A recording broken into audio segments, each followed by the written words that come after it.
How can a Christian overcome temptation? And how can we rejoice and count it all joy when we go through trials? In this episode of the Following Jesus podcast, we're looking at James chapter 1, verses 9 through 16. And we're going to talk about two of the biggest struggles that everyone faces, trials and temptations. Hi, my name is David Cipriano. I'm a youth pastor and my goal is to teach the Bible and to help you follow Jesus. We're currently doing a verse-by-verse study through the book of James, and today we're covering chapter 1, verses 9 through 16. And we're going to start out by reading verses 12 through 14, which say this: "Blessed is the man that endureth temptation, for when he is tried, he shall receive the crown of life, which the Lord hath promised to them that love him. Let no man say when he is tempted, I am tempted of God. For God cannot be tempted with evil, neither tempteth he any man. But every man is tempted when he is drawn away of his own lust and enticed." The book of James is a personal, practical, and powerful book of the Bible. It's personal because it relates to every person. It has something for you no matter who you are. It's practical because it's not just intellectual knowledge, it's practical. It has actionable commands that you can apply to your everyday life. And the book of James is powerful because when you read it and apply it, these biblical principles are going to change your life. And I believe that James is one of the most practical, life-changing books of the Bible because in just a small book, James gives us so many things that we can do today. Now, last week in this Bible study series, we talked about how to respond to trials, and we learned the three things that we're supposed to do. First, we learn to rejoice. Even though trials will come, we can still rejoice and count it all joy in every situation. When trials come, we can remember that these trials are to produce patience and completeness in our life. They help us grow closer to God and become stronger as individuals. And when the trials come, we can request. We can pray. We can pray to God for wisdom, but we need to pray with faith. And this week, as we continue this verse-by-verse study, we learn a little bit more about God's purpose in trials, and we also see what James has to say about temptation. And these two topics, trials and temptations, are two of the most relevant topics that you could talk about. You know, people are going to have right and wrong responses to trials and temptations. Trials and temptations can either build you or they can break you. And it's kind of like lifting weights in a gym. Either those weights will help you to go stronger and build your muscles, or you'll be too weak and those weights are going to injure you if you try to lift them. And the same thing can be said about trials in our lives. They're like the weights, because some people will go through trials and they'll become stronger, they'll grow closer to God, they'll get something out of it. But sometimes a weaker person, if they have the wrong response, that trial is going to break them. They might lose their faith, they might drift further away from God, and trials are a lot like weights in a gym. They will build you or they'll break you. And really the determining factor here is how you're going to respond. You know, one of the biggest difference makers in life is how we frame things, because what's important is not our circumstances, but our mindset.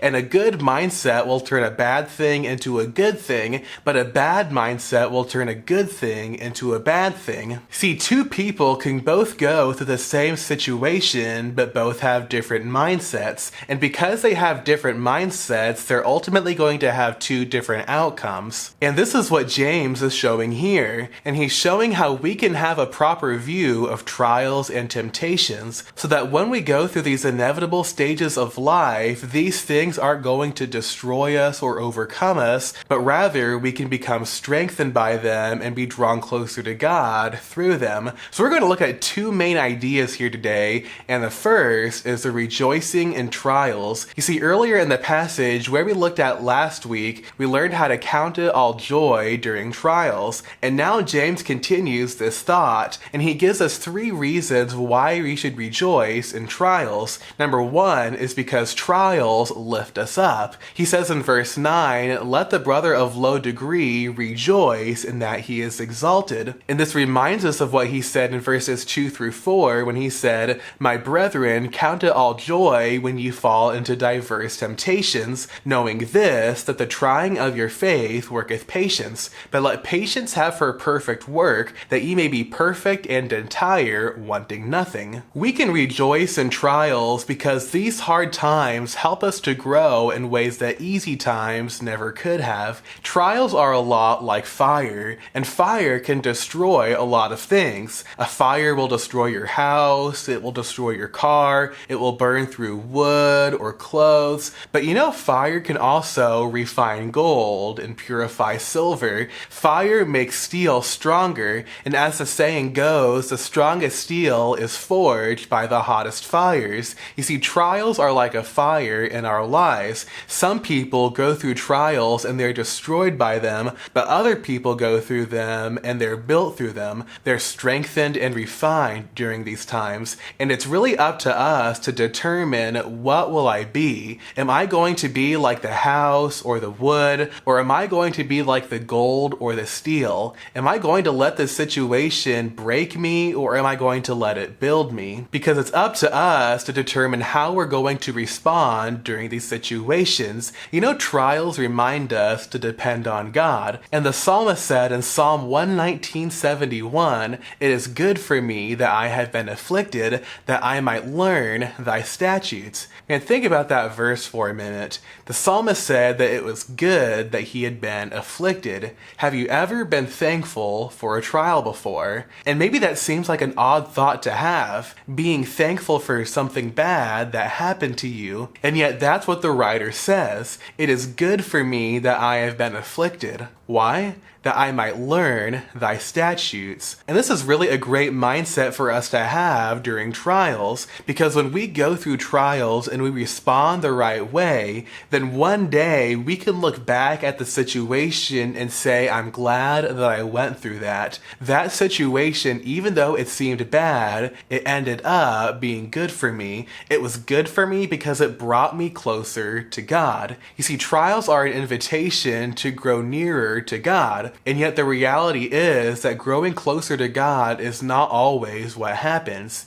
because sometimes we go through these situations and we grow farther from God. Hey, when we go through these hard times, these difficult circumstances, we need to run to God. And yet sometimes we run away from God. But we shouldn't be doing this. No, when we go through trials, we should be growing closer to God and letting these trials lift us up. And this is why we can rejoice in trials. Now, the next point might seem contradictory to the first one, and it's that trials put us down. James says in verse 10, "But the rich in that he is made low, because as the flower of grass he shall pass away." So James says that the poor should rejoice in trials because they lift him up, but then the rich should also rejoice in trials because they make him low. And this is sort of a confusing verse to understand at first, so let's clarify a couple of things. This was not a punishment for being rich. This was not God just sovereignly evening the score to make everything equal. No, it's not a sin to be rich, and God doesn't say that being rich is a sin. And in fact, these trials putting the rich person down is presented in the Bible as a good thing. It's not supposed to be a punishment. You see, the rich should rejoice when he goes through trials and is made low.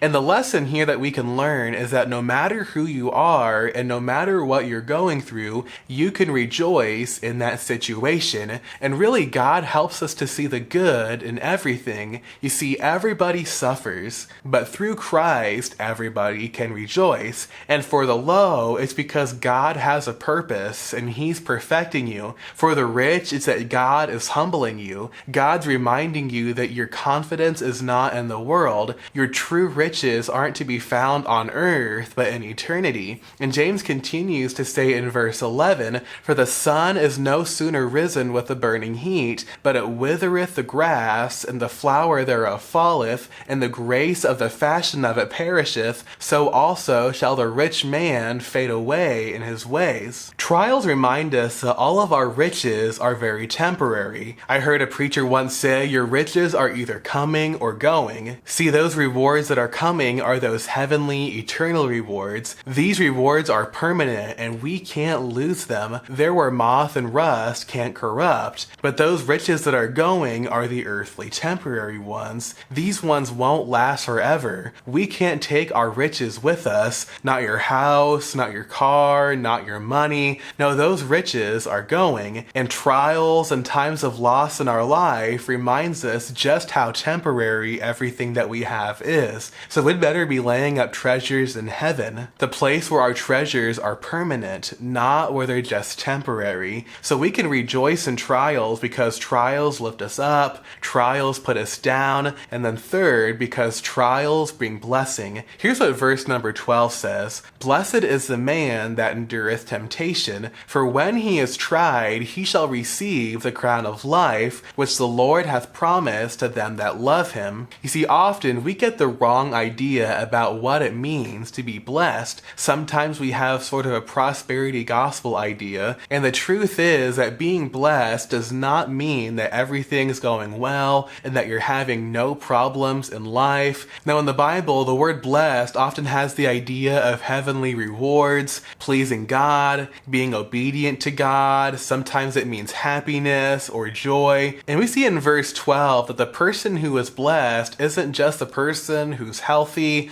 or wealthy or happy and everything's going well. No, it says the person who's enduring temptation. Now, the person who endures temptation might not feel like they're being blessed at the time. It might not feel like it's good, but in the end, that person who truly endures can say it was worth it. There's a reward in it. This made me stronger. This brought me closer to God. And James talks about this promised blessing for those who endure temptation. And it reminds us of what Jesus said to the church in Smyrna in the book of Revelation when he was writing the 7 letters to the 7 churches. Now, the church in Smyrna was a church that was marked by good works. They were doing the right thing. They were loving God. They were a great church, and yet they were persecuted. They were living in poverty, and they were experiencing a lot of tribulation. And here's what Jesus says to them, "Fear none of those things which thou shalt suffer. Behold, the devil shall cast some of you into prison that ye may be tried, and ye shall have tribulation 10 days.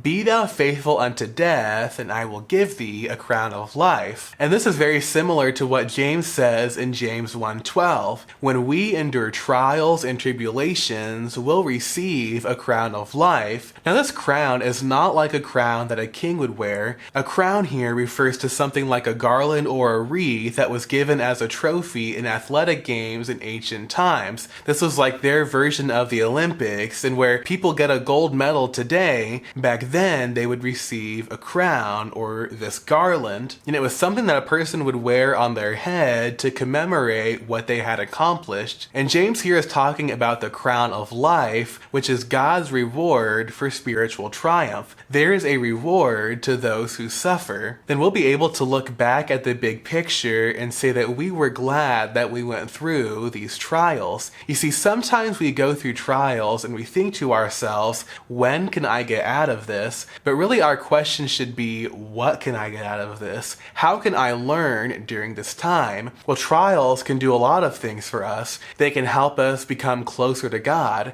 They can help us see our need for God. They can help us to not take our better days for granted. They can lead to spiritual rewards where we endure and God gives us a prize. Trials remind us of God's presence at all times, and trials bring blessing, and this is why we can rejoice in trials. This is why we are able to count it all joy. And now that we've talked about trials, we now come to the main emphasis of the passage, which is temptation. So first we saw the rejoicing in trials, and now we see the reality of temptation. James says in verses 13 and 14, "Let no man say when he is tempted, I am tempted of God, for God cannot be tempted tempted with evil, neither tempteth he any man. But every man is tempted when he is drawn away of his own lust and enticed. So we can see throughout this first chapter that James is using the word temptation to mean two different things. You see, earlier temptation was referring to a trial or a hard time, but now temptation refers to an invitation to sin. And James gives us three things that we should know about temptation. First is that temptation doesn't come from God. God never tempts us to sin, so don't blame your temptations on God. God allows us to be tempted, but he never tempts us to do wrong. And so when we're tempted by our sins and we have these urges to do the wrong thing, we shouldn't be blaming these desires on God. No, God is the one who helps us in our temptation. He doesn't lead us to temptation, he leads us out of it. And Paul gives this promise in 1 Corinthians 10:13, "There hath no temptation taken you but such as is common to man, but God is faithful, who will not suffer you to be tempted above that ye are able, but will with the temptation also make a way to escape, that ye may be able to bear it." So when we're feeling tempted by sin, here's a few things that we should know. It's not a sin to be tempted. You see, everybody is tempted to sin, and even Jesus was tempted by Satan. Being tempted is not a sin, but giving into temptation is. You see, you might feel like sinning, you might be tempted to do wrong, and you might have those sinful urges, but those aren't wrong by themselves. It's only a sin when you give in. You see, sometimes we have these desires to do the wrong thing, and those temptations aren't wrong. It becomes wrong when we give in. And yet, with that being said, we should actively avoid temptation when we can. You see, it's better to avoid temptation than to try to say no when temptation comes. For example, if you're invited to a certain party and you think that there's going to be drinking and drugs at this party, don't go and try to say no when people offer you something. No, just don't go to the party. It's better to avoid temptation than to try to say no when it comes. If you struggle with pornography, then maybe you shouldn't be on your phone at night when you should be sleeping. Try to avoid temptation when you can. You see, sometimes people will try to get as close to temptation as they can and then just do their best to not step over the line. But no, it's best to stay as far away from that line as we can. For example, if you were on a hike, it would be very foolish to try to walk as close to the edge as you can and just hope that you don't fall off. No, you should stay as far away from the edge as you possibly can. And the same thing can be said about temptation. Don't put yourself in situations where you know that temptation is much more likely. And while it's true that we can't completely avoid temptation, we should when we can. And Jesus said, "Pray that ye enter not into temptation." So prayer is one of the things that helps us to not be tempted. We can ask God to help us to not enter situations where we might feel like we can't say no. Hey, don't give yourself opportunities to be drawn away by sin. If you have a bad habit of looking at wrong things on Instagram, then you might delete the app. If you have friends who are really bad influences in your life, then maybe you should lose those friends. You shouldn't do drugs, so why would you keep them in the house to tempt you? You see, we should be avoiding temptation when we can. And next we see that we're tempted by what we desire. If you go fishing, you're going to use bait to try to catch fish. You want to catch the fish, so you show the fish something that it likes so that you can hook it. You might put a worm on that hook, and the fish only sees the worm. They only see the bait. And so they go for the worm, not realizing that they're going to get caught. And the same thing is true about temptation, because sometimes we're tempted by something that we like. We're tempted by something that looks good. And when we go for it, when we try to reach out for that thing, we end up getting hooked because the only thing that we saw was the bait. And you know, for the fish, bait looks good until the fish is hooked. And I think that for the Christian, temptation looks good until we're hooked. And that's what the devil does to us. He uses bait so that he can catch us. You see, the devil has different temptations for every one of us. We're all tempted by different things. What seems really tempting and alluring to one person might not be as tempting to another. And the devil's going to use your favorite sins to try to tempt tempt you to do different things. For some, we're more tempted by anger or by greed. Other people are more tempted to lie or use bad language or maybe to be lazy. You see, we're all tempted by something. We're all tempted by different things. We all have our favorite sins that we're more likely to fall into. And the devil uses these things as bait in our lives. And I think that it's good for us to know what we're baited by so that we won't get caught as easily. And you know, the truth is that we can be baited by something that isn't wrong by itself, because sometimes the devil might tempt us with money. Hey, money's not a bad thing to have. It's a good thing to have. We need to have it. But the devil might use money to tempt you to do the wrong thing. And maybe you only see money at first, but there's a hook behind that bait. The devil might tempt you with status or popularity, and you might end up doing something wrong or not doing something right because you wanted to protect your status over your character. The devil tempts some of us with pleasure. Hey, pleasure's not bad. Pleasure's a good thing, but sometimes the devil uses pleasure to hook us to do the wrong thing. And if we're not careful, we can follow these things, and then we wake up one day and realize that we've been caught because we didn't realize that that attractive looking thing was actually bait. You know, many fishers, whenever they go fishing, they do catch and release,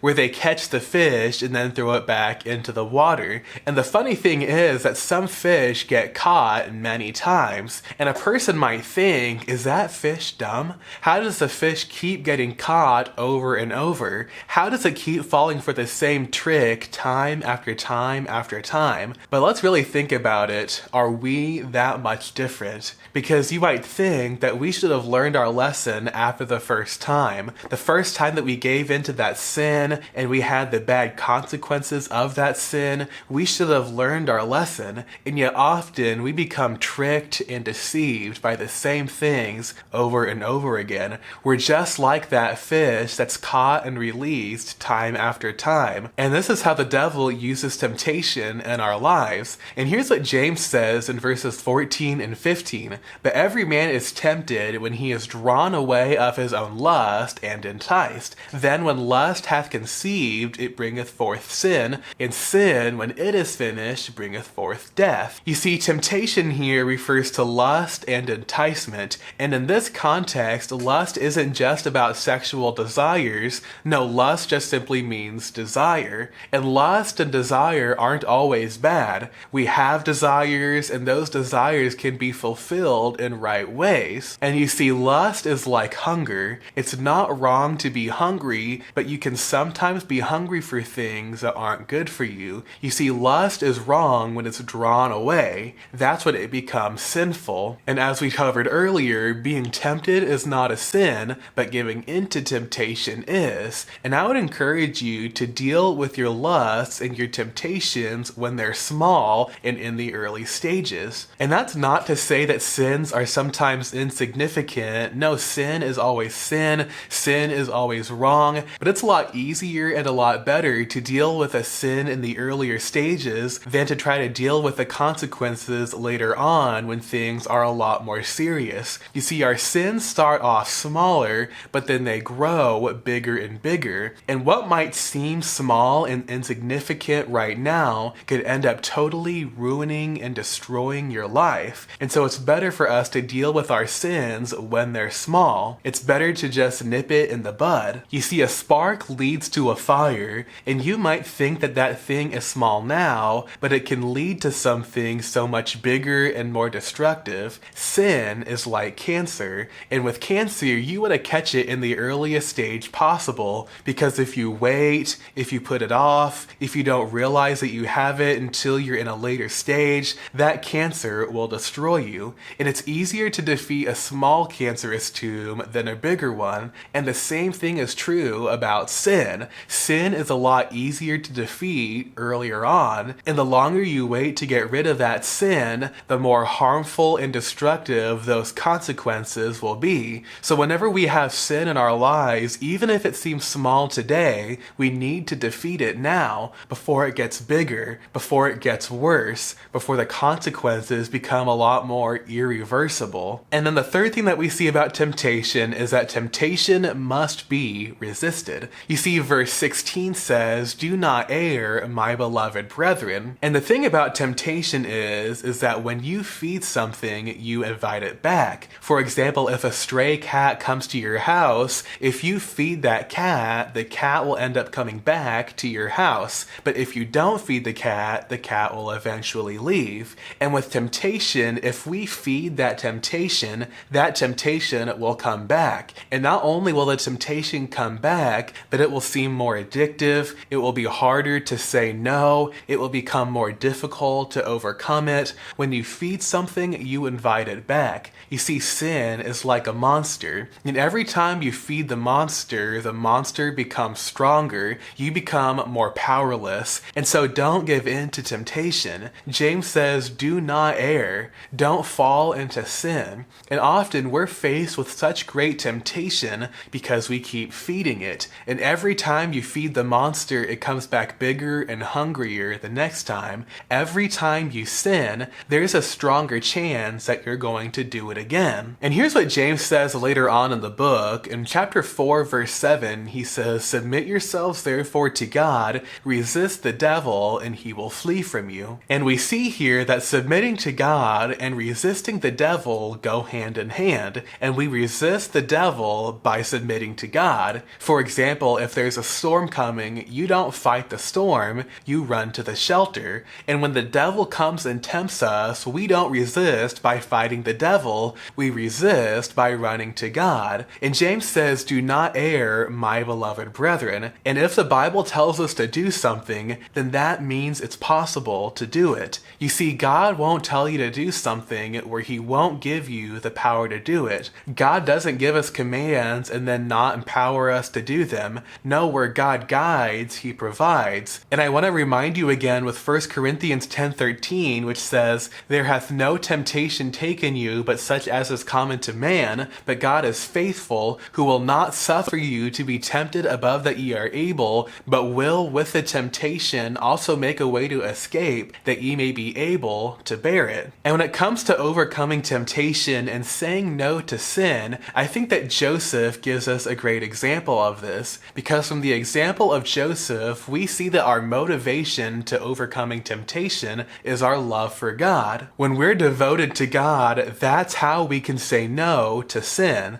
Because when Joseph was tempted by Potiphar's wife, here's what he said, "How then can I do this great wickedness and sin against God?" You see, Joseph's motivation was not about getting caught or getting in trouble. No, it was about his commitment to God. And sometimes when we're tempted with sin, our biggest fear is that we'll get caught. Our biggest fear is the consequences. We're afraid that people will know what we did. And yet when Joseph was tempted, he just said, "How can I do this against God? This would be sinning against my Lord." And I think that all of us need to have that same type of mentality. So that's it for today's Bible study. Make sure to check out the other episodes through this study of the book of James and subscribe for more biblical teaching like this.